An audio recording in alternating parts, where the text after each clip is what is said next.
Welcome, everyone. This is the Wizard's Box Live. My name is Monique Attinger. I'm here in Toronto. We have the wonderful Carla Wiersma, who is here from Colorado. We have the amazing, as always, Susan Owens, who's here from Texas in the Dallas-Fort Worth area. And we are hoping that our fellow wizard, Patricia de la Garza, will be able to join us from somewhere in continental Europe because she's traveling today. So we'll see where she turns up from. But in the meantime, today we are going to talk about our basic guidelines for reducing oxalate. This is not a one-size-fits-all process. So please know that your own experience may be different than what we describe here. But these are the best general guidelines that we have. These are guidelines only. They're for educational purposes.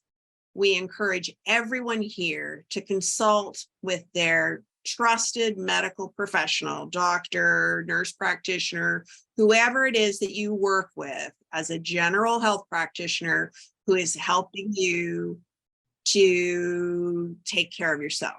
So anything you hear from us here, ask your doctor, and we will try to provide you the best educational information that we have at this point on what seems to help us in this process as we reduce oxalate.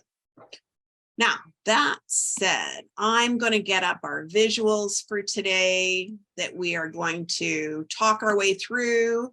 And then I'm hoping we'll have some time for some questions at the end of the session so that we have an opportunity to be able to, maybe address some unique things or some additional information that are not included in our basic guidelines. So here we go.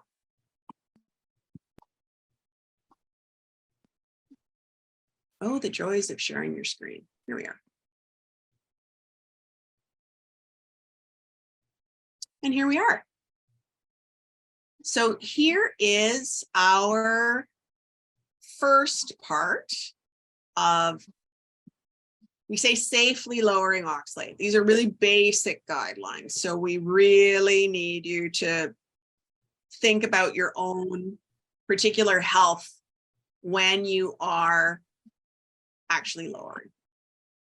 So what we've got here is, first and foremost, I'll kick off. You are an individual.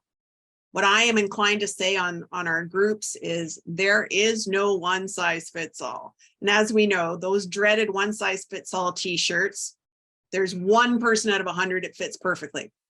Other people, it's either too small or it's too big. So you are an individual. There's always going to be things about your health that we don't know enough about. So we absolutely want you to always make sure that you go very slowly. General advice certainly doesn't mean that it's ideal for you. And your medical history, your genetics, your environment, your food preferences, how you eat, your cooking skills, your tools that you have in your kitchen, all these things are going to make a difference as to where you're at in terms of how you implement reducing oxalate as you get started. So all of these things play a part in where you're at and how you proceed. And so please do keep these in mind. Do you want to pick up next, Carla or Susan? We've got reduce your oxalate slowly. The one thing that I would add as the,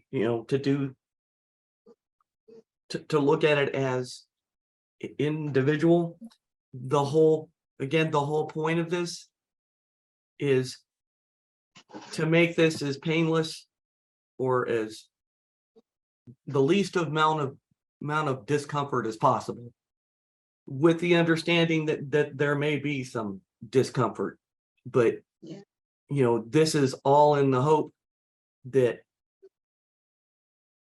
it's discomfort that you can easily manage. Yeah, manageable is a good word for this, right? Because you're not necessarily going to get a get out of jail free card when it comes to, what oxalate gets a chance to do is it's leaving your system. Yep. So we really want everyone to consider some symptoms are okay, but if it's totally unmanageable and you're going to end up in your doctor's office or in the ER, as some people have, myself included, we don't want you to go too fast. There's no ribbon when you win the race here. Well, I would just also like to emphasize that it's not diet only, because other things that you do to reduce oxalate, like if you're starting to take some supplements that are new, they might actually reduce your oxalate production in your body enough to put you into that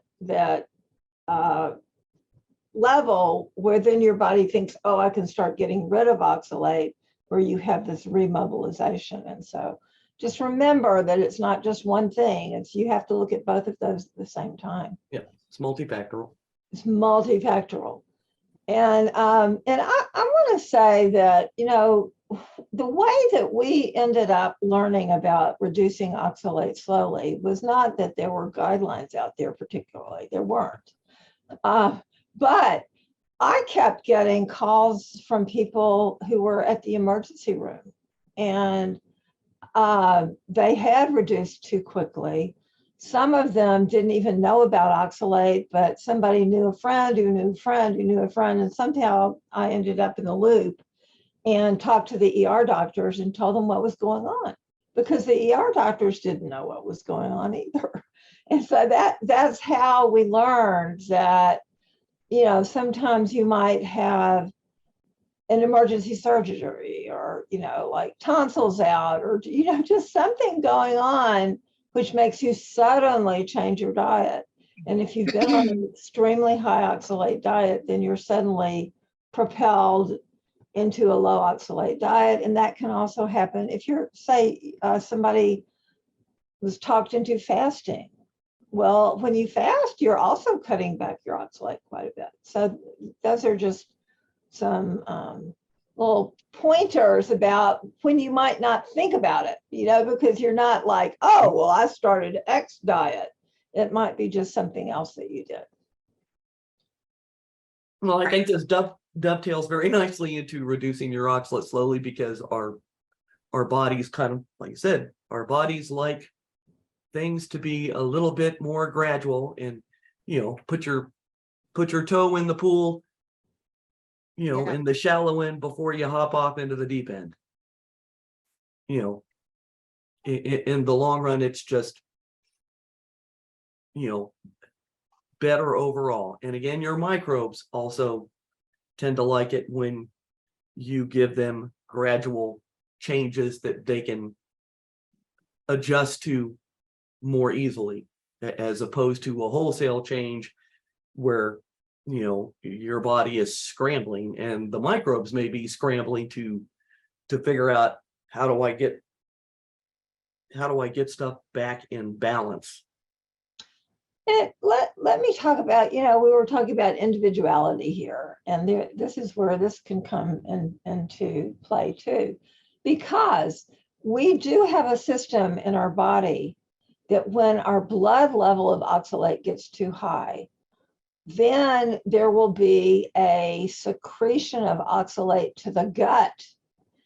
And a lot of the oxalate scientists have been looking at this and think that the reason that happens is it's trying to protect the kidneys, because it's, if your kidneys are going to take the oxalate out of the blood. So if the blood level is high, it's going to be more of that going through your kidneys. And so it makes sense that the body would be going, hey, I have a better alternative. I'm going to send the oxalate to the gut. And so it actually secretes the oxalate to the gut, but the microbes in the gut may look at this going like, what was that? Like this dramatic change that happened. And there was a study that was done a number of years ago in Nature, which is one of the major journals. And it was a bunch of microbiologists who were looking at people with chronic kidney disease and who had chronic kidney stones, rather. And what they found out was that the presence of high oxalate was very disturbing to the microbiome, and they found that it was a cause of dysbiosis. So some people kind of get confused about this a little bit and think, oh, dysbiosis is something else and the oxalate thing is something else, but no, it's been scientifically shown that the two can relate together. I'm not saying that's the only reason for dysbiosis, but it certainly is a valid one. Okay, so we have our other wizard, Patricia de Garza, here, and I am going to allow her to do things like start her video and such. So I'm hoping I've got that fixed now. I'm unmuted. Hello, everybody. Yeah, But I don't have video, so that's okay. All right, so at least I've got you properly set up now, because my apologies. It's this business of everybody coming in muted and without video. So where are you, Patricia?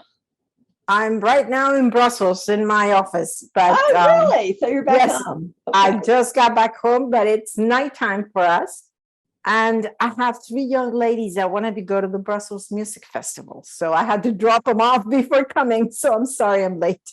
Oh, no problem. yeah, no worries at all. Okay, so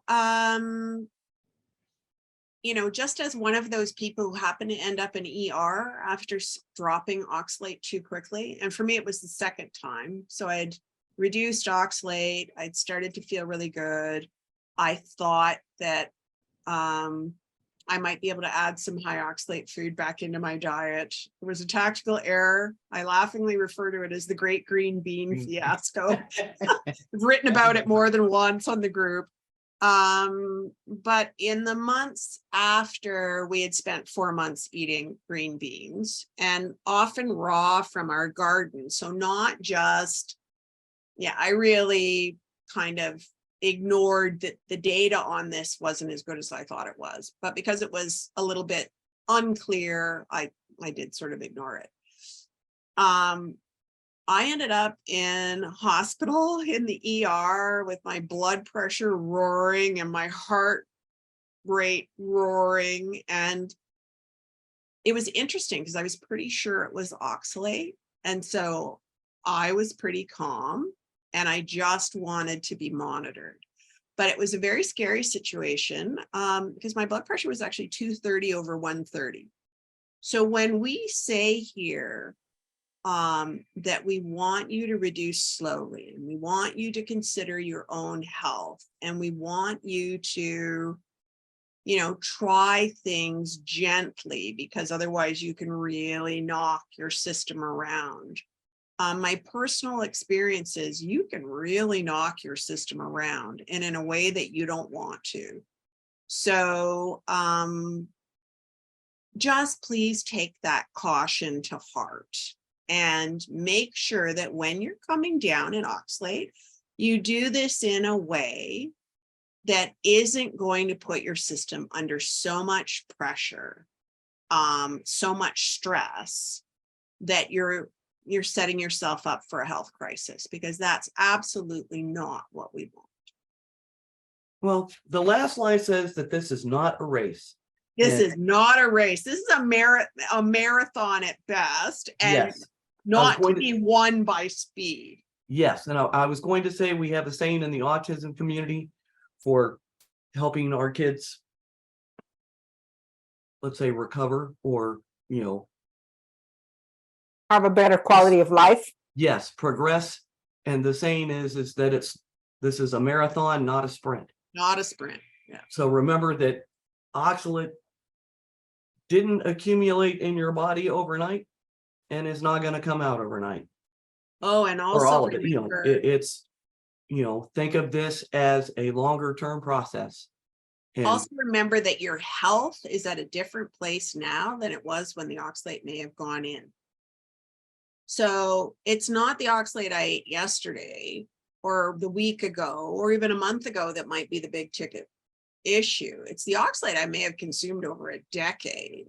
And so, you know, by the time you hit your crisis, and I was 48 when I was starting the diet, I'd been eating a high oxalate diet for 15 years, probably at least, trying to eat extra healthy. So many of us have waltzed into this trying to eat extra healthy thing. And the conventional nutritional advice is very much biased to very high oxalate foods. So when I first started to eat high oxalate, I was already kind of feeling like I wasn't quite as healthy as I'd like to be. But by the time I was trying to reduce oxalate, I was definitely having health issues. And so we have this toxic substance we're trying to get out of our system, but we may be more compromised than when it went in. So that's also a valid thing for us all to keep in mind. I want to throw this out, and I hate this to be kind of a downer, but if you are having medical things that look pretty serious, please don't sit there and say, "Oh, it's dumping, and I don't need a medical attention," because you might. I mean, if it's getting serious enough, we have had people who neglected to get medical help, and then they got in super trouble and even left this world because they were not getting the medical care when they needed it. So we're not ever saying this is something that you do and forget those doctors or something like that. We're not at all saying that, because your doctor is your teammate and is going to help you with this. And so so just please be aware that if you do have not reduced oxalate slowly, be sure that you know what's going on. That's all. Yeah. Okay, so in general, one of the best places you can start, because of how oxalate impacts the body, is to build your minerals. And why would you build your minerals? It's because oxalate is a mineral chelator. And I heard somebody describe this as being a mineral magnet, which I thought was kind of a great analogy. So if you have your double positive magnesium cation and you have your double negative oxalate anion, they are a match made in heaven. And then when your kidneys decide to get rid of the oxalate happily takes its magnesium cation with it, or its calcium, or its zinc, or any number of other minerals and or electrolytes, because sometimes we call certain types of minerals electrolytes. And those can be depleted from your body as your kidneys are doing the job they're supposed to do, which is help to get rid of oxalate. So often we can be a bit lower in many minerals than we might expect, and maybe not obviously in blood tests, but maybe down at the tissue level. And so building our minerals as a first step to try and give our bodies these key nutrients that we cannot build in any way, shape, or form is a really good place to start. It tends to be a more gentle place to start. And if I can speak to my family's experience, this is where I started because I was just too nervous about some of the other supplements. And so we started with a really basic multi-mineral, and my kids were very little, so I wanted to go carefully. And this turned out to be a really good basic step. Who's going to add? I want to add that, it's especially in the autism world, people have been saying wonderful things about Epsom salts forever. And Epsom salts is magnesium sulfate. So you're getting sulfate, which is a good thing in and of itself. And that's what I went to graduate school to study. So I love studying and talking about what sulfate does. But magnesium is just an incredible mineral because it can substitute sometimes for other minerals when the other minerals get low. And so it's really a pretty amazing thing. But if you take it orally, it may draw so much water into the stool that you get diarrhea. And so that's kind of like maybe I don't need to go there. But the wonderful thing about having it absorbed through your skin is that you are avoiding that outcome. And so anyway, I just wanted to throw that out, that magnesium, Epsom salts really is a way for you to get magnesium. Yeah, I would just like to add there another one that's made a huge difference here was iodine because of thyroid issues. So if your weight is off either way, too high, too low, if your energy is off, too high, too low, if your reactions to things are also extreme, too high, too low, and iodine is also another thing that is very interesting. And one of the things also to support that thyroid is, at the bottom of the text, it says that, when oxalate is busy, is also interfering the transport of things, and it affects things like bicarbonate, it affects things like chloride, it affects all those things, sulfate. So chloride and magnesium on your thyroid, and that was something that Monique discovered, and I can assure you it is the most amazing feeling when you start to have thyroid issues. And so just building your minerals is a good idea because the function of the anion, that's oxalate, when it's kind of like Pac-Man going and getting whatever that has a positive charge. So when you start thinking in those terms, then all of a sudden you start to have actionable items to do and things that you can do to make you feel better very quickly. So that's why it's number 3. Yeah, and magnesium oil. So in the same way that Epsom salts in a bath can be really great because you get this diffusion through the skin, you're not stressing the gut, but you are getting minerals into the body. Magnesium oil is magnesium chloride instead of magnesium sulfate. And it was me who accidentally one day had been using some of this after a shower, didn't have enough time for Epsom salts baths, was trying to do at least some magnesium support.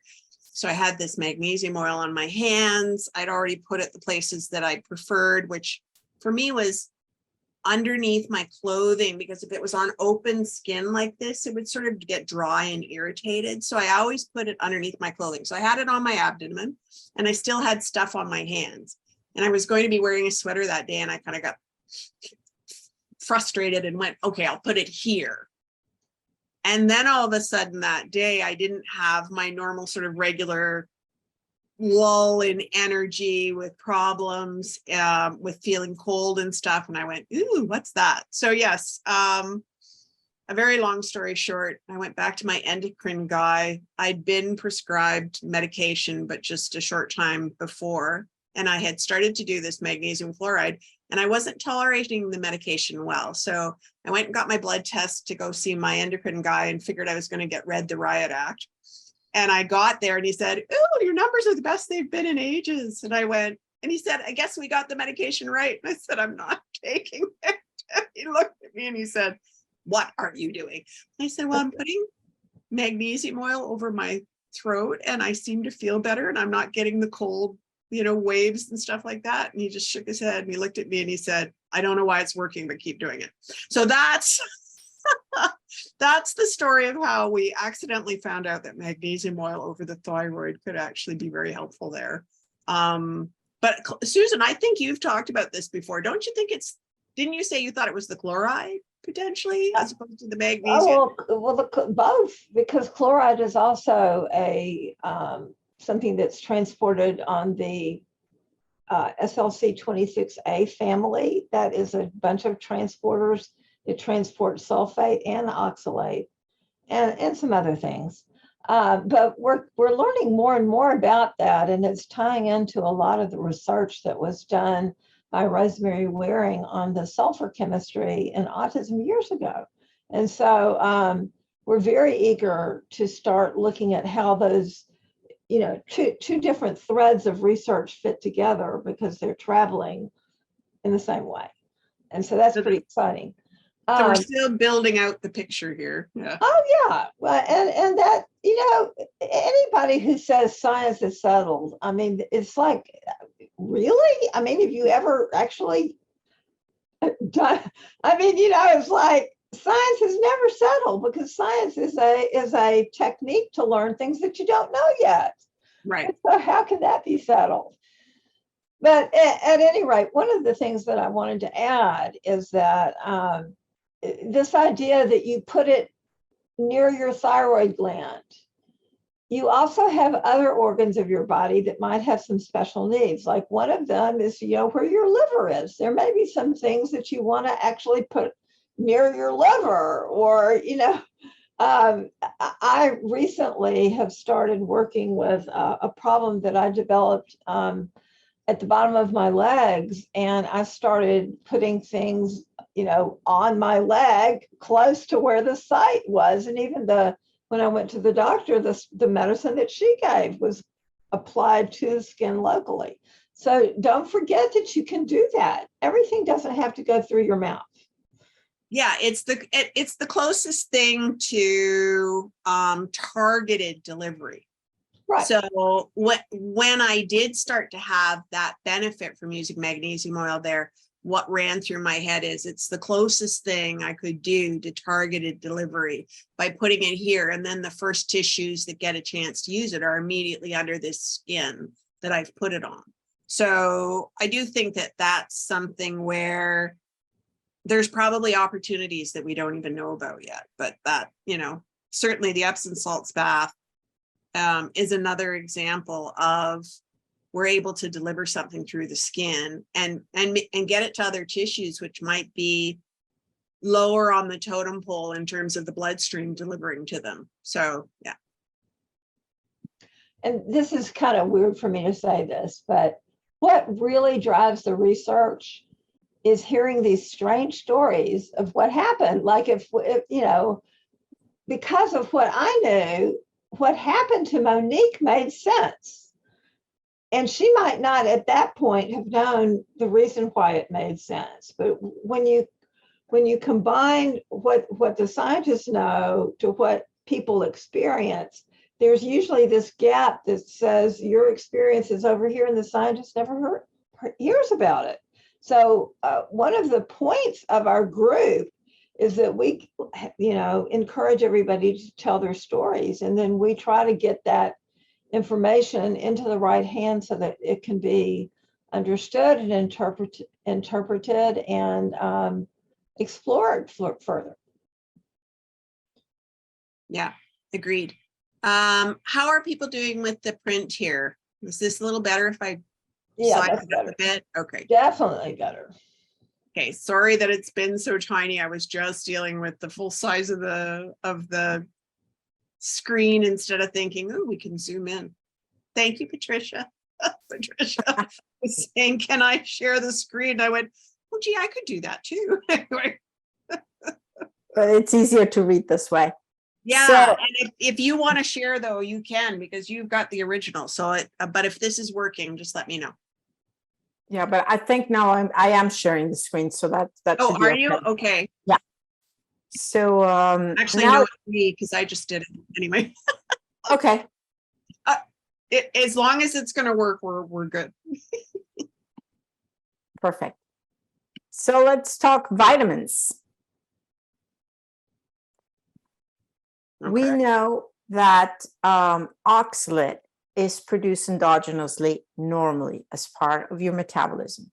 But when it gets to produce more than it should, then especially when you're short in some key vitamins. And one of the key vitamins is vitamin B6.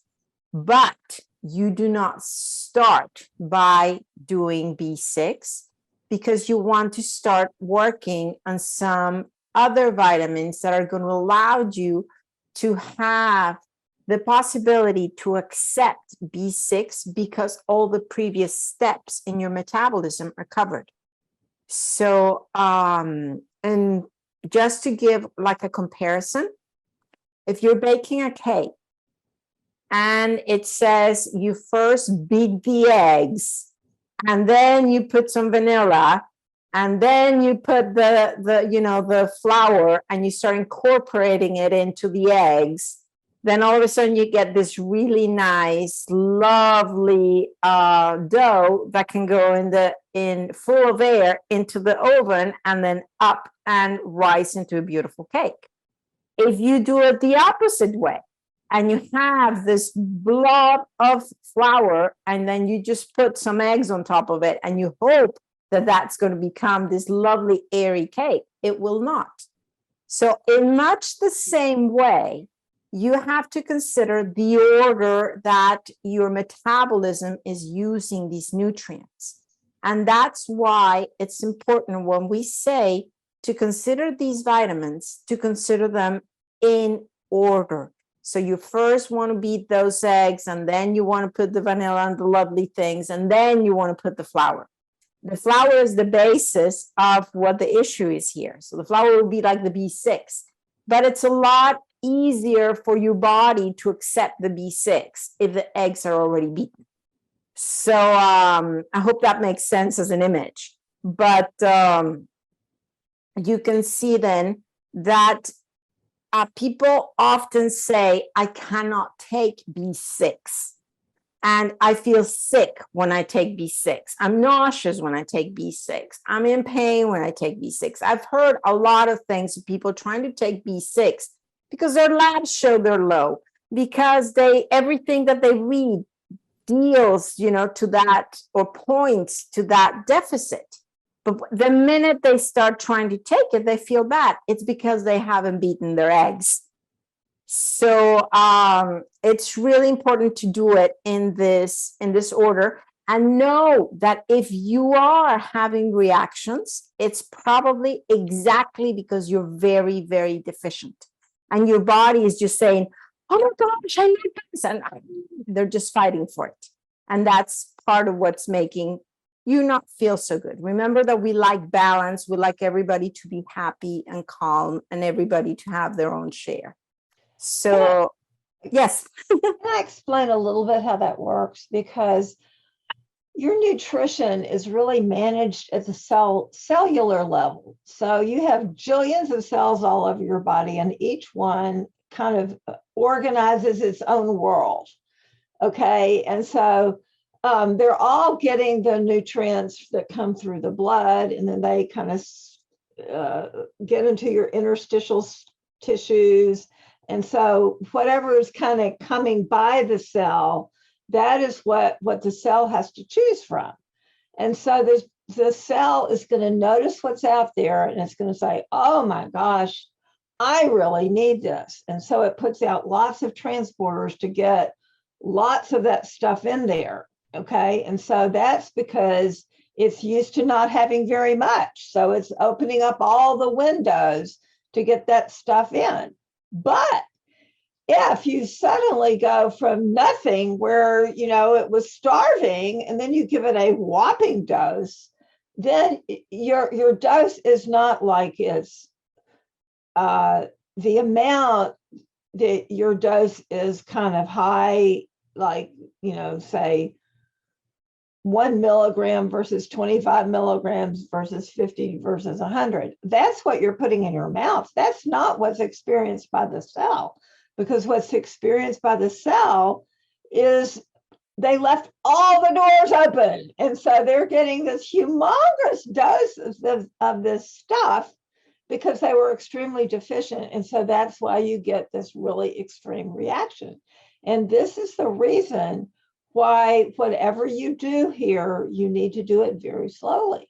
Because if you do it very slowly, then that gives your cells a chance to figure out, oh, well, what should I expect? And, am I going to have the right number of doors open? Does that make sense? Yes. I like that image. Yeah. And this Yeah. also applies to your minerals. Yes. Magnesium sulfate. The first time that we gave it to my son, we gave him a half cup. The recommendation at the time was to do 2 to 3 cups, which thank God we didn't do. We gave him a half cup. It's supposed to be calming, they said. The same thing. I had the atomic wind-up toy, or the Energizer bunny, who was literally racing around the house, age 3, like a madman all night. So of course, mom was up all night. And I remember that. And the husband was like, "This is calming."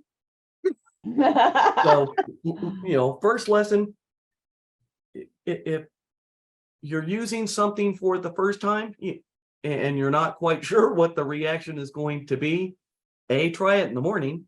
So maybe he could have worked it out of his system and then slept really good. And B, low. I mean, we had to scale the kid back to a tablespoon because, even a quarter cup made him zippy. And, there is such a thing as getting too much of a good thing. Too much of a good thing. Yeah. We have the same experience here where if you had too much of something, it was just as bad as, or in some cases worse, because mom needs to sleep, as too little of something. And really it was about a really slow, small dose, small increases, and let the body kind of adapt to having this nutrient without kind of having it set off too much work all at once, because yes, all the windows and doors are open and everybody's been invited in and the cell is now doing everything under the sun. And it's like, no, we're not ready for that yet. So yeah. And timing too is much of also a a good pretty good thing. factor. It is also an important factor. I mean, we couldn't give B6 to Ian after lunch.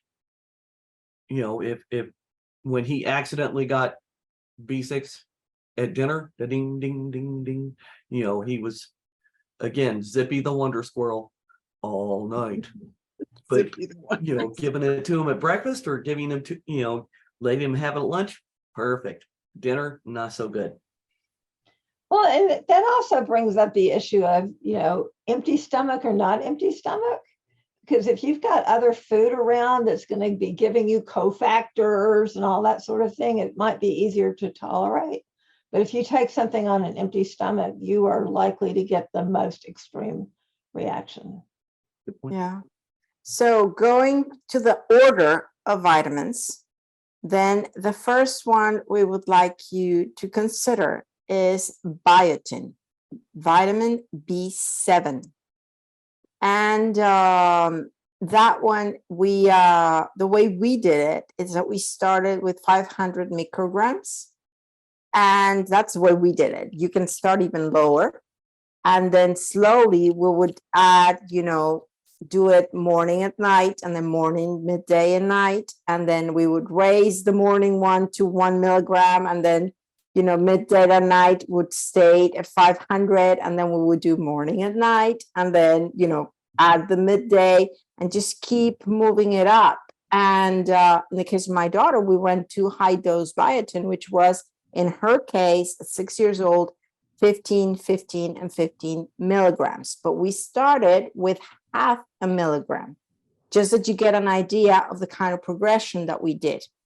And some people even get reactions to biotin, and that might be something where you might want to consider adding the pantothenic or B5.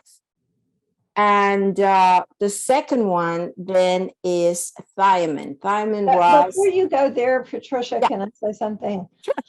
The reason for the B5 is that biotin and B5 and another nutrient called alpha lipoic acid all travel on the same transporter. And so that means when you're like giving huge doses of one of those things, it's going to provide some competition for the other things that travel on the same, like if you're going, a crowd is trying to get through a door. And if there are like 5 other people trying to get through the door at the same time, that's going to be a problem. And somebody's going to have to step back and let somebody else go through. And it's just that sort of an issue. And so alpha lipoic acid, actually, most of it is made in the body. There are 3 genes that do that. I ended up having a defect on that one, and I didn't even know it. And so it's likely if maybe I was having a negative reaction to biotin, I didn't have an obviously negative reaction, but there may be some things that was caused by my doctor telling me to take a super high dose of biotin that may have compromised what was going on with alpha lipoic acid. So always think about competition, because that's why this one is important, that the biotin and the pantothenic acid and the alpha lipoic acid are trying to get through the same door. Yeah, Okay, exactly. that was it. No problem. Second step, thiamine. So that's vitamin B1.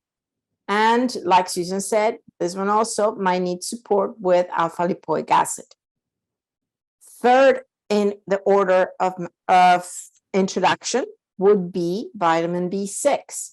And in general, in the group, we recommend the active form of B6, which is called P5P. And then the next one that you should consider would be your fat-soluble vitamins. So that's vitamin A, vitamin D, vitamin K, and vitamin E.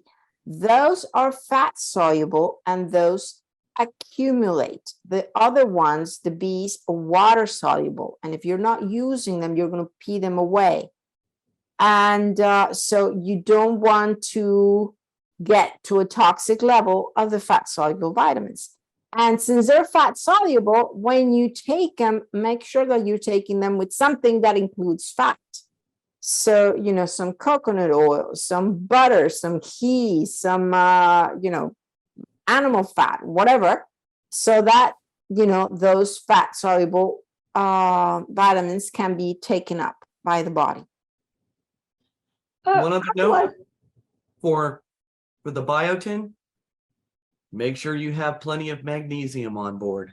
Yes, because absolutely. the one thing that can happen, and we found this with my son, was biotin. He had a problem with constipation.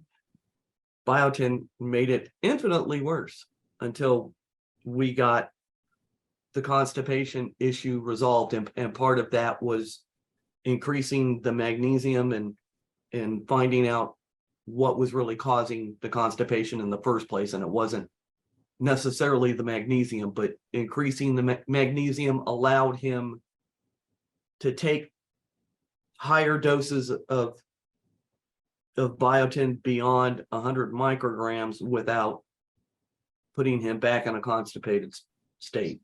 So I just wanted to clarify a little bit about what activated the P5P.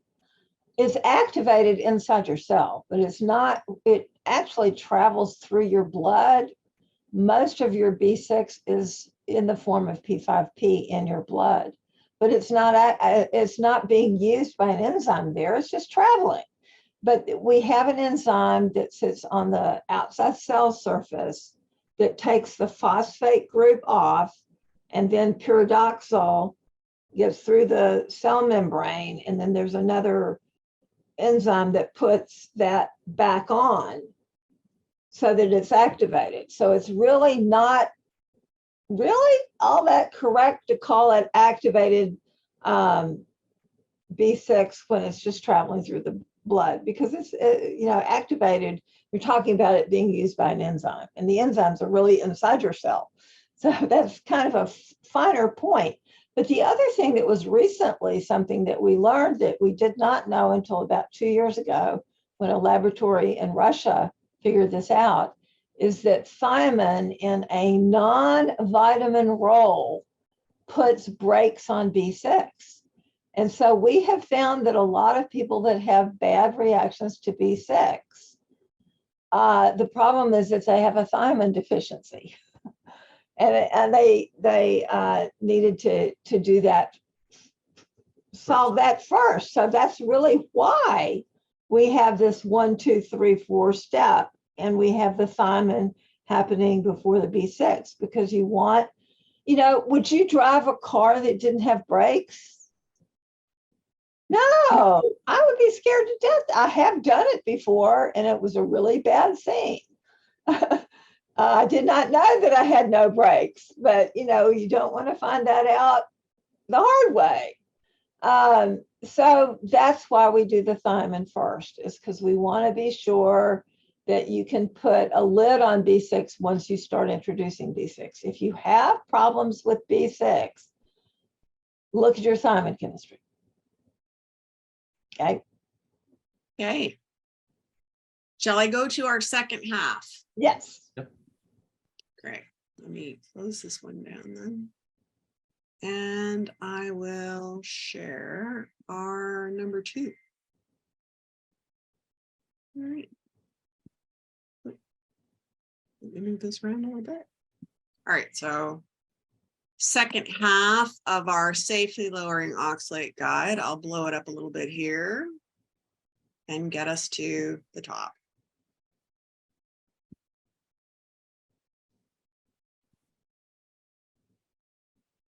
I don't know why I have this thing here. Oh, come on. Okay, add other nutrients as needed.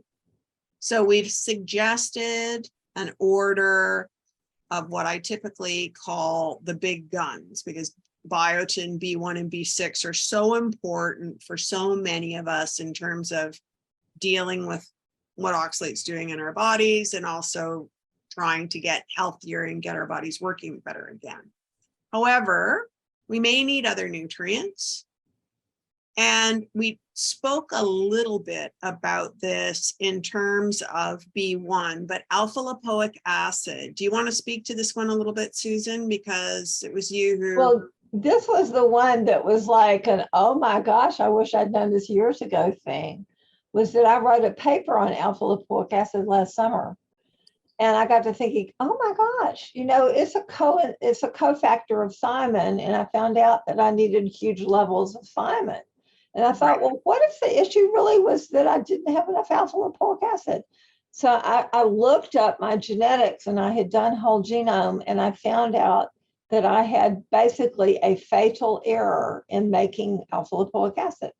Now, of course, if it's an inborn error, I've had it my whole life. And so all of a sudden I was putting glasses on and seeing back to the past, where when I was 13 years old, I had a very extremely rare reaction to an antibiotic, and it nearly killed me, but it took about 4 months to do it. Okay. And then I ended up saying, oh, well, I guess I better maybe I need to take this alpha lipoic acid. And I did. And I've been blind in my right eye since I was 13 years old. And in 2 days, I had my vision back. Shocking. So, I mean, you can have an inborn error of metabolism. And if it's metabolic and it's not, you know, total, then, you know, maybe your body has had a workaround or something, and maybe you wouldn't run into a problem unless you ran into a particular medication. And things like this probably explain why some of us react to medicines and others don't, is that we have some little funky inborn error that nobody knows about, and that explains why it is that we can't tolerate that one, but somebody else can. So that's just throwing that out. Alpha lipoic acid is very important as an antioxidant. It's also really important for moderating your sugar and your cholesterol level. And so it's kind of it's a pretty amazing vitamin. So I'll just put that plug out there. And even though you produce it, you produce less and less the older you get. Yes. So if you're already on, celebrating with a lot of candles on your cake, you might want to consider a supplementation of alpha lipoic acid. And in general, that's true of your nutrition. If you are like in your 70s or close to 70, a lot of your ability to absorb and utilize nutrients may be different. And so there's a lot of new research coming out now where they're looking at that kind of thing and trying to figure out, well, maybe once you get to a certain age, you need to be taking more of these things. And so maybe you've never used vitamins in your whole life. You think, I don't need vitamins. But then you get to, 60 or 70 years old and your body's falling apart. So You laugh, might be worth considering. It might be worth considering. So I'm just throwing that out because I'm already there. I'm already above Medicare age. Yeah, some of us have that 6 in front of our age. I'm another one. Anyway. And of course, we've got other antioxidants here, NAC and CoQ10. I'm going to jump in because I love CoQ10. CoQ10 has been such a great support here. And you'll note that we've got antioxidants other than vitamin C, because vitamin C degrades into oxalate. There's new research we've seen in the last year or so, which talks about half of it degrading into oxalate, and it could be more than that when you get to really high doses. We really don't know because they're only talking about people who are taking 60 milligrams of it a day, and that's a small amount. That's just the RDA. So antioxidants, though, can be very helpful in terms of supporting your body to deal with the oxidative stress, which can be part of dealing with oxalate. And CoQ10 here was a godsend because I really found that all of us felt better when we were on it. So that was myself and my 2 kids. So a great option. And NAC has really good research, both as an input to glutathione. So your body can make glutathione as long as it's got enough NAC and any other rate limiting amino acids that are used to create NAC. So that would include glycine as well. But the thing that I found really interesting about NAC is that it's also got very good research in terms of supporting your immune system. So there's lots of reasons for some of these other antioxidants, which may be supportive to your system. Because certainly over time, as people have been part of the Trying Low Oxalates group, one of the things that I think not just myself, but other members have seen is that my immune system seemed to take a real kicking from oxalate. There were times when I was like, it seemed like I was catching every bug. All had to happen was a bug wafted past our front door and I would catch something. So it was nice to be able to take some of these things which can support you so that you have a bit more resilience as you're dealing with this challenge. And I want to say about CoQ10 too, is that it really is pretty correct to think of it with an equal sign and energy on the other side, because it really has so much to do with your energy. If you look at CoQ10 and where it functions, a lot of that is in your mitochondria, which is where you make energy. And so one of the things, I went to a Mitochondrial Disease Foundation meeting, about 5 years ago, and they put up a slide and it was showing that ordinary CoQ10 doesn't really get into the brain very well. And so what they were talking about is a supplement called MitoQ. And MitoQ very much is a form of CoQ10 that's been modified. And so this is like, engineering to make this stuff. But it absolutely does do a whole lot better job if your energy issue is in your brain. And one of the things that I learned in graduate school is that your brain is about as big as your two fists put together, but your brain uses 33% of the energy in your body, but it only weighs 3 pounds.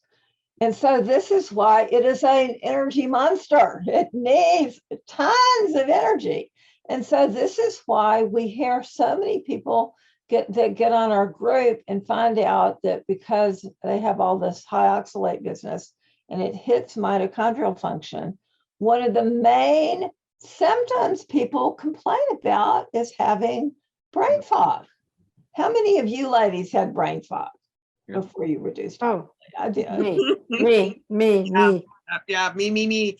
I remember very vividly, because I tell this story regularly, sitting across the table from my young daughter, who was about 3.5 at the time, and saying to her, "Give me that thing in front of you." And this little 3.5-year-old cocking her head, sort of looking at me and going, "Mama, the book?" Like I could not get that word out of my mouth. So the kind of compromise where I was actually worried that perhaps my brain wasn't doing as well as I was hoping it was. And thankfully, things like reducing oxalate and getting the right supplements in have all made a world of difference, because I don't have that problem anymore. But it was really challenging at various points in time in terms of how much, I don't know exactly what you'd call that. Certainly brain fog, but also just straight ahead. Couldn't pull things out of it when I wanted to. So, yeah. And those of you that are concerned about MitoQ being engineered, please look in PubMed, and you will see, if you look it up, that it has all kinds of studies that have been done on it. So it is very well researched. So Patricia, do you want to talk probiotics? You're our probiotics gal. I would love to talk probiotics. We have to think of our body as a city.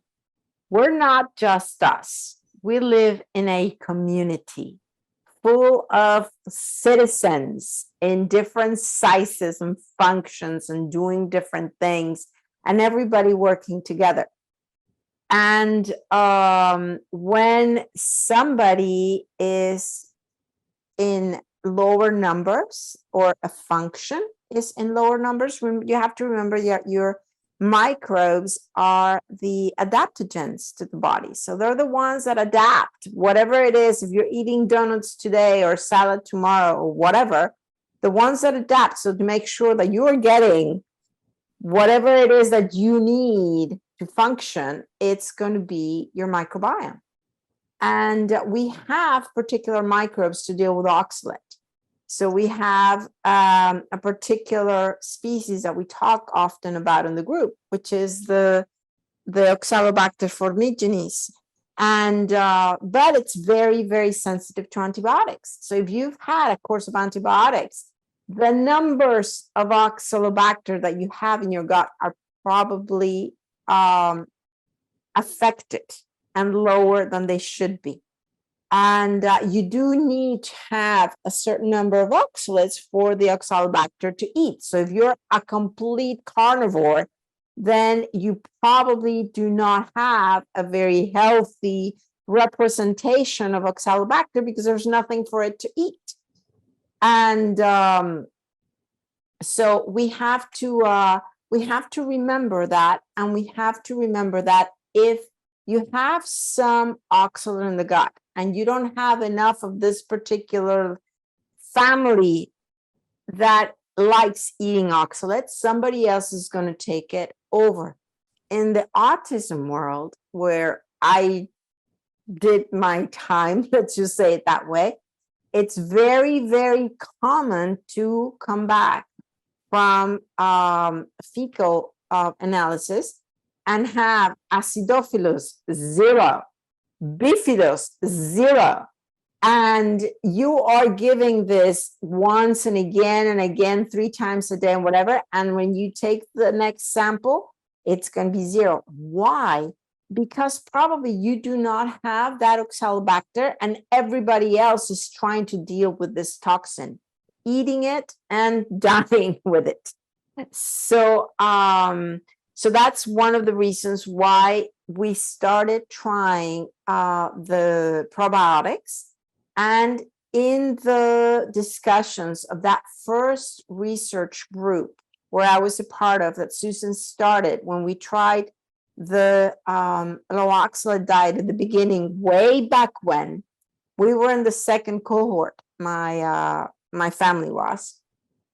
Some of the most exciting comments from that first, from those groups and those discussions were like, oh my gosh, we start getting probiotics and we're seeing humor and energy and this and that. And, the dumps are better. It was just incredibly exciting. The probiotic that we were using way back when was called VSL3. And if you see the poster that it's in the file somewhere of what Susan actually presented in Germany on that group of parents with kids on the spectrum, we mentioned VSL3. VSL3 is no longer the same probiotic.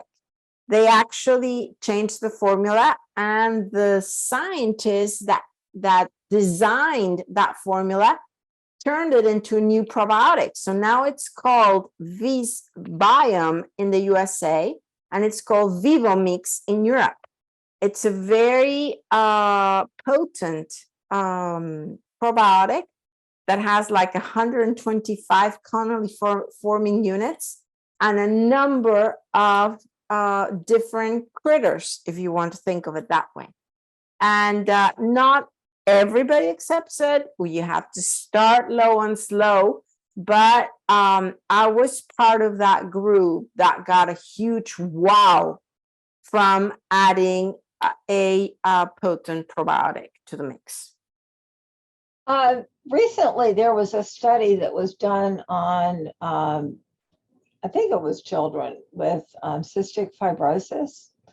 And what it was, they were just using the Vivo mix. That was the one that was in the study, and they used it for, I think several months or something. And then they were testing how they did, and they had various things that they measured.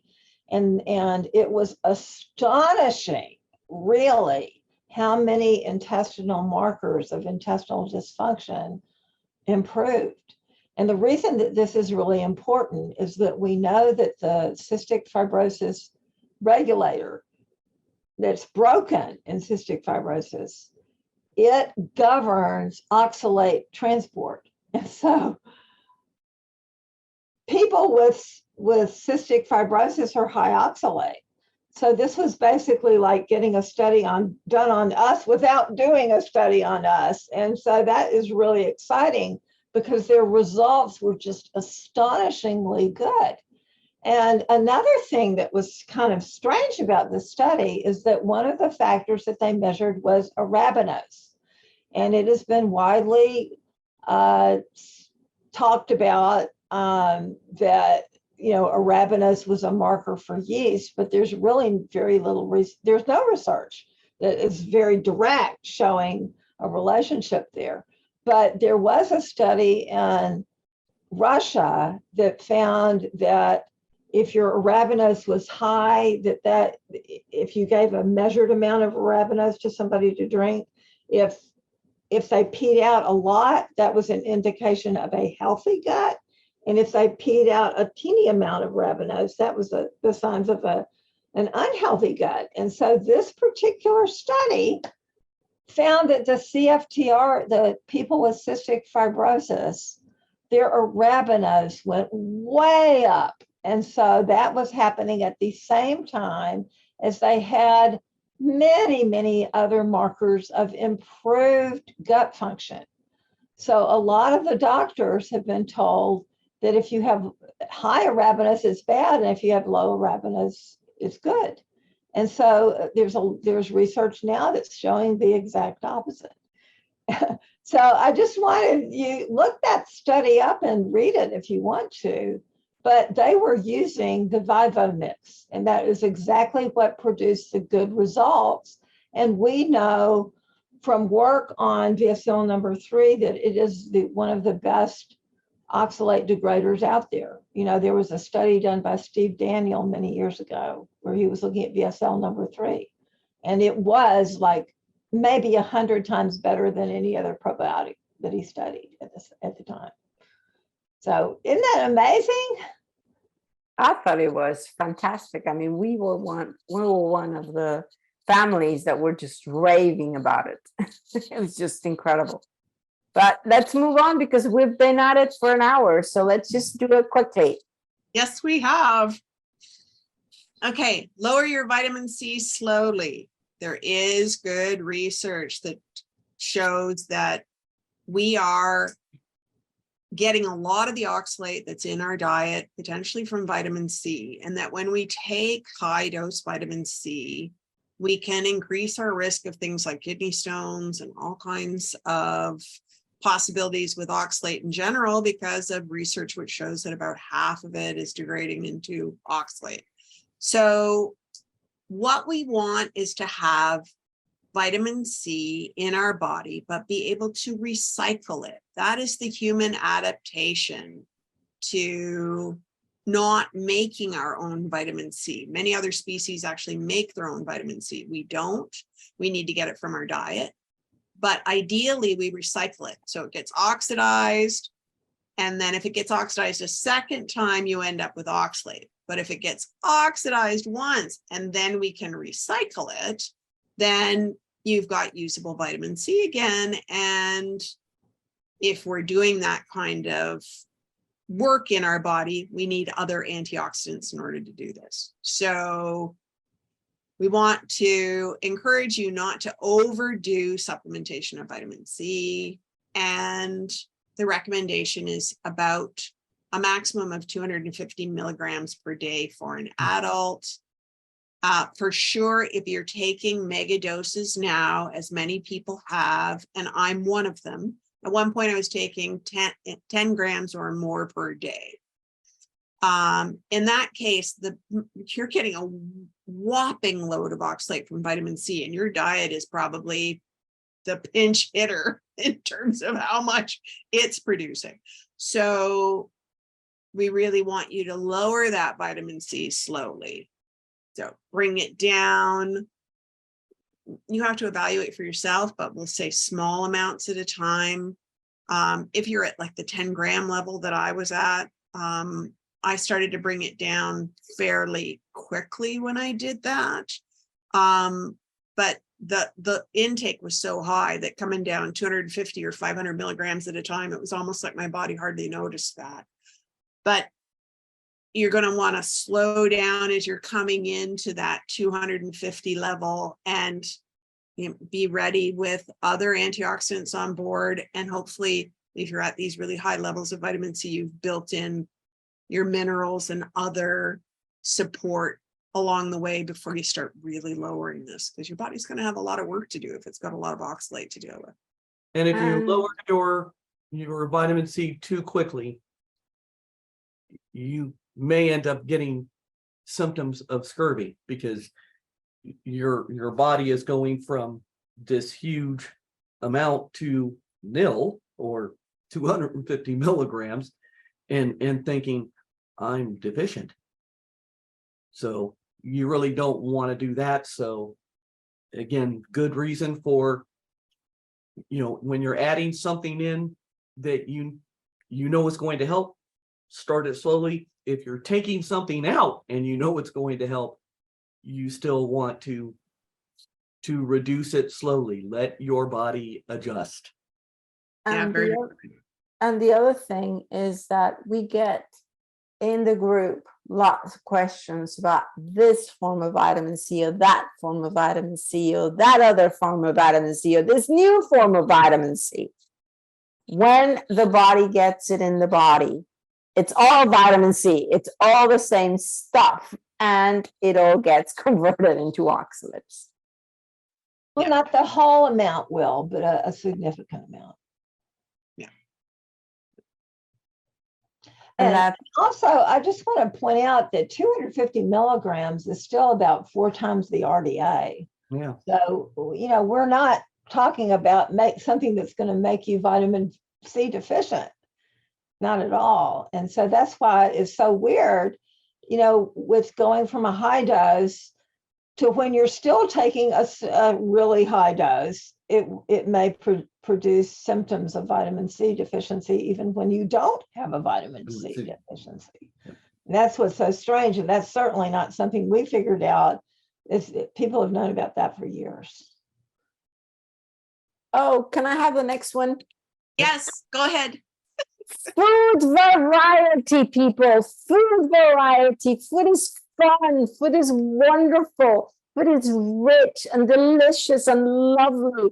And especially with kids, we do not want to raise them eating 3 things. So use the food table. Things are done. We need to start thinking and changing our thinking from a high oxalate food to a high oxalate serving of this food. So, you can have cinnamon, which is extremely high per 100 grams. I don't know anybody brave enough to eat 100 grams of cinnamon. You take a pinch. You take 2 pinches. You do not take tablespoons or half cups of cinnamon. So you have to think about the food by serving. Is this a serving that is going to push me on the high, or is this a serving that I can live with because I'm going to use a small quantity of it? We have the database with a lot of different foods, many foods that are probably not in your supermarket caddy. Try them. Some of them are incredibly delicious, lovely surprises that you can include quickly and easily. So I had never eaten a kohlrabi in my life, and I love them. I had never eaten, radish greens, and Monique made me a fan. And, I had never, ever eaten roasted white cabbage.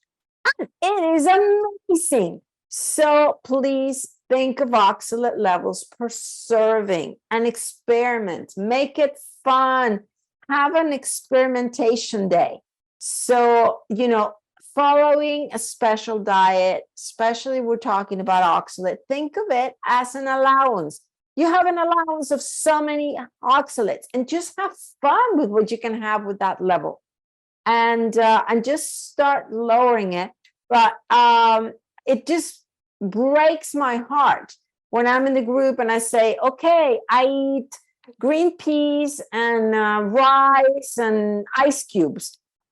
Oh my gosh, there's so many lovely foods. So please try to experiment. There are lots of things that you can probably eat with very little reaction that would just make your entire experience a lot better. I'm down for my soapbox. Thank you. Okay, I want to jump Where on the something soapbox. was low oxalate per serving, we tried it. And yeah, radishes were a revelation to me because I didn't know you could eat them cooked. Go ahead, Susan. Yeah, all I wanted to do, I thought this would be a good time to plug the fact that we have a recipe group, subgroup on our TLO network. And what's that good for? Well, what it's good for is that there may be some other very creative cooks out there who know how to put things together and create some absolutely fabulous dishes. And I will say, I think I have to blame Carla for this, okay? That when we first started our oxalate group, and she was part of it very early, that lady can cook, and oh my gosh, she can take anything and put them together and make it into something incredible. And so I'm not that kind of a cook. I'm just not that good. I do things that I've been taught and know how to do, but I'm not that creative. And so just know that even if you're not one of those creative people, you can get inspired by, getting some recipes that are out there. And I also want to say that we have been looking at a lot of the cookbooks that are out there that say they are low oxalate. And what has been your findings? Our two nutrition people, Monique and Carla, are you finding that those cookbooks are always low oxalate? No, Definitely not. Yeah. but we have 3 cookbooks that are. well, and the other thing to consider is you're looking at a budget. So if my budget to stay low oxalate is between 40 and 60, then excuse me, a recipe that's medium per serving is fine. Yeah, might work Because fine it fits in the into that. context of your meal. Yeah. Yeah. And they can always be tweaked. So if you find something that has turmeric and raises, the amount raises it to, let's say, a medium per serving, use curcumin. That'll lower that puppy right down to probably low per serving. Yeah. So Yeah, there's some easy subs that we talk about on the recipe group. There's often things where you can take one food in a recipe and sub it 1 for 1. So when we first started this diet, my kids said that they wanted to eat our family favorites and they didn't want to give them up. And so there were things that we used spinach in, where I subbed arugula or I subbed radish greens. There were things that we baked, muffins and things like that. I started experimenting with coconut flour and rice flour. So there's ways for us to be able to eat the kind of food that we like. And potentially it's as simple as we learn some substitutions.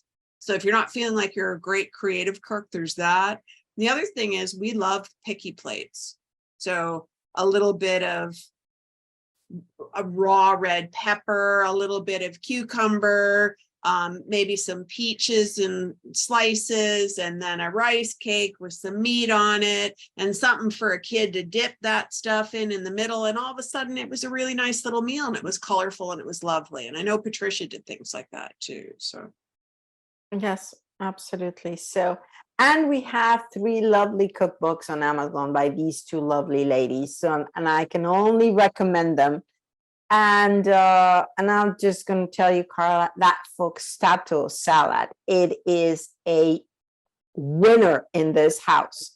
It is just fabulous. It is in the special occasions recipe book, and it is.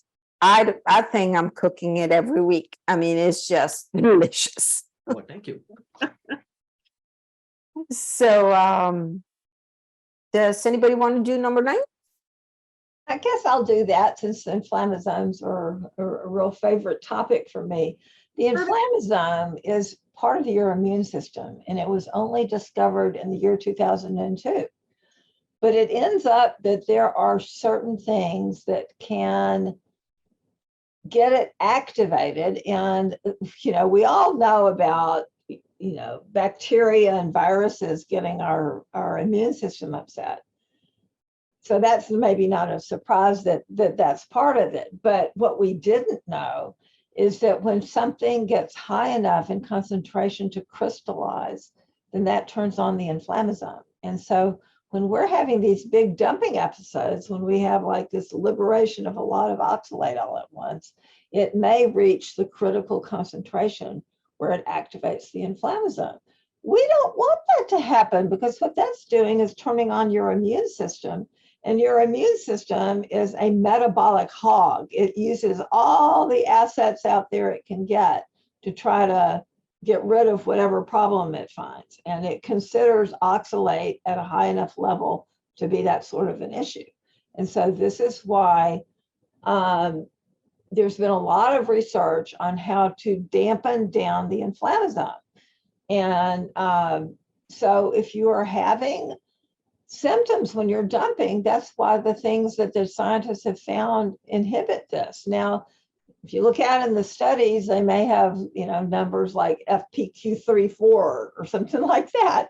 And, we don't have access to that. But the amazing thing is that most of the things that are over the counter that the scientists have done research on, people in health food stores have known forever that these were good things to take, like aloe vera, for instance, bee propolis, fish oils, green tea, MSM.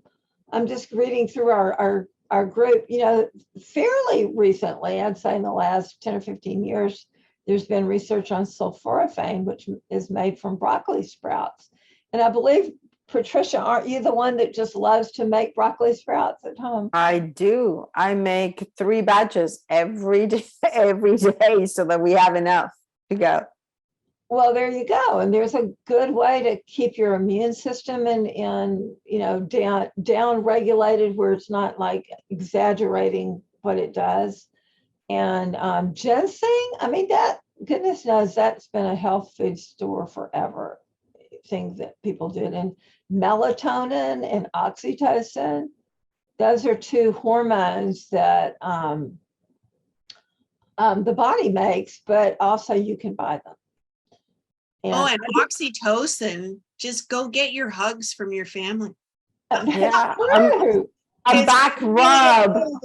Yeah. A back rub, a massage, a foot massage, all those things will raise your oxytocin. Yeah. And the fish oils as well, and olive oil. They've been game changers here. They have been. So I'm just wanting you to know, it's not like these things weren't always working this way. We just didn't know why they worked so well. And so now we have the science that backs it up. And that's really exciting. Yeah.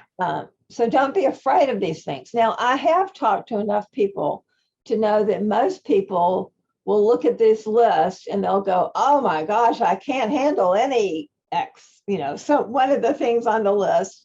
And, but there's going to be something on there that you don't have a problem with. I think hugs are good for everybody.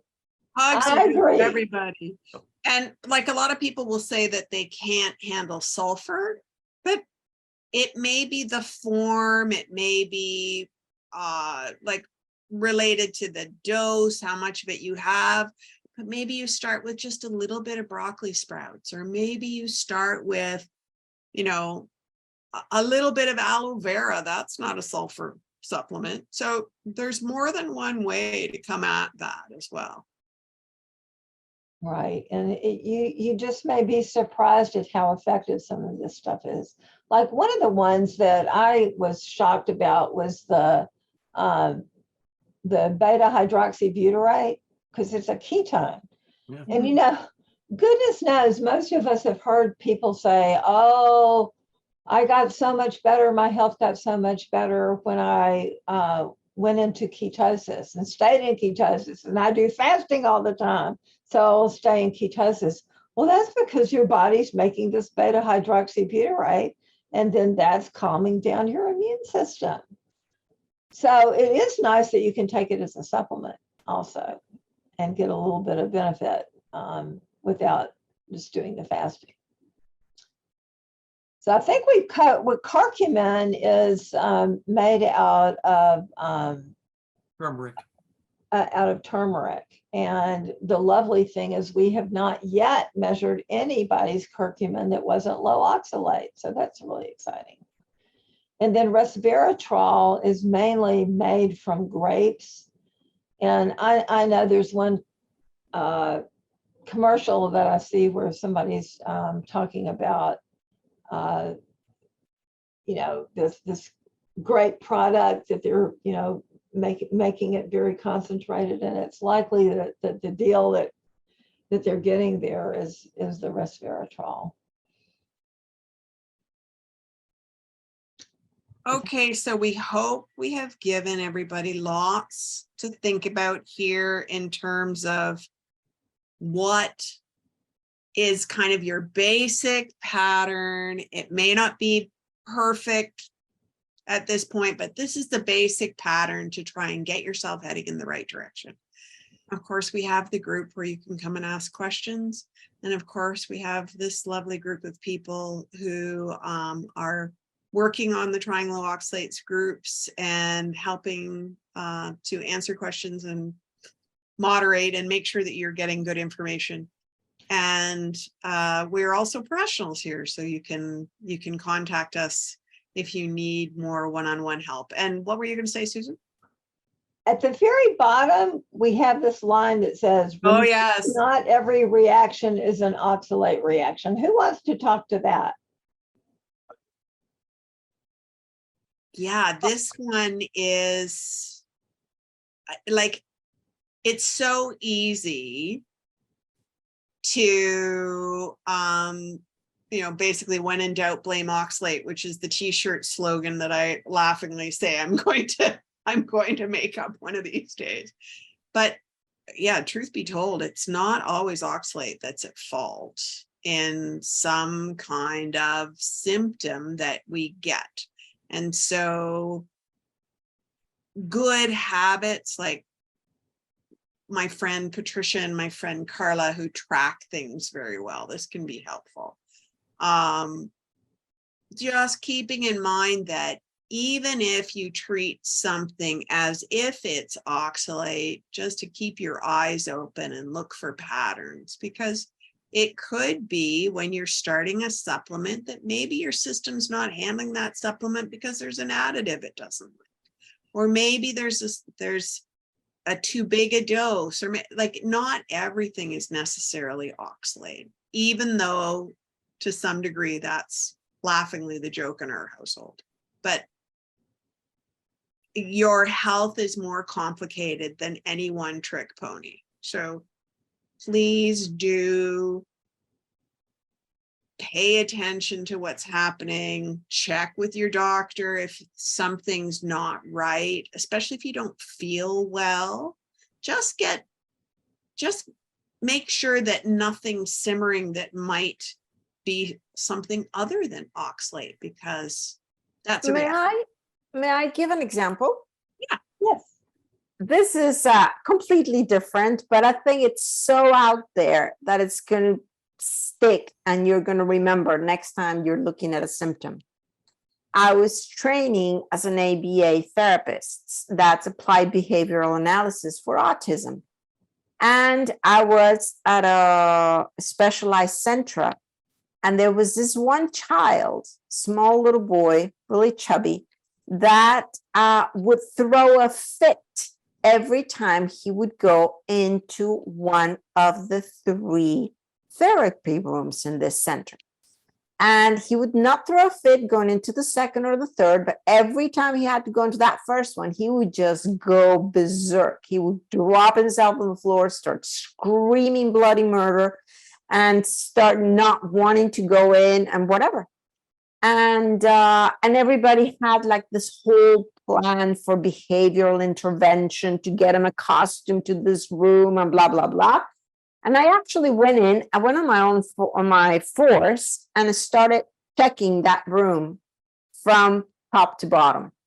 And I started looking at everything. Are there shades? Are there special lights? Is there the sun that's coming in a certain way? Is the carpet different? What's going on in this particular room? Well, I start checking the place where this little boy would sit. And lo and behold, I found a nail sticking out of the chair. This little boy was chubby, contrary to all the other kids in the practice. So all the other kids would sit in this chair and they would not feel this nail sticking in their bum. This kid was getting a nail stuck in his rear end, and he did not want to go work at that place. When I took that chair out, the behavior disappeared like magic. So next time you're seeing something, remember to look at it from many different angles. Yes, it can be oxalate, but it could just as well be a nail in the chair. So I hope that helps. But it's just, you know, having sometimes those really extreme examples help us when we're not feeling so well. That's a great example because clearly that didn't have anything to do with the child being resistant to therapy. That had everything to do with the environment. Yeah. So if you have, just make sure that you're also checking for nails in the chair. Okay, and with that, we actually went an hour and a half, but I think we've covered a lot of material here, hopefully given people things to think about and things to try and encouragement along the road. And if you do have any questions, you'll see us on the Trying Low Oxalates groups, and you can always ask questions on our Wizards of Ox YouTube channel as well, and we will get back to you. And we will post the two pages together with the posting in the group, and you know, print it out, put it on some place where you can remember it, and just make sure that you have your bases covered. Excellent. Thank you, everyone. I'm going to turn off recording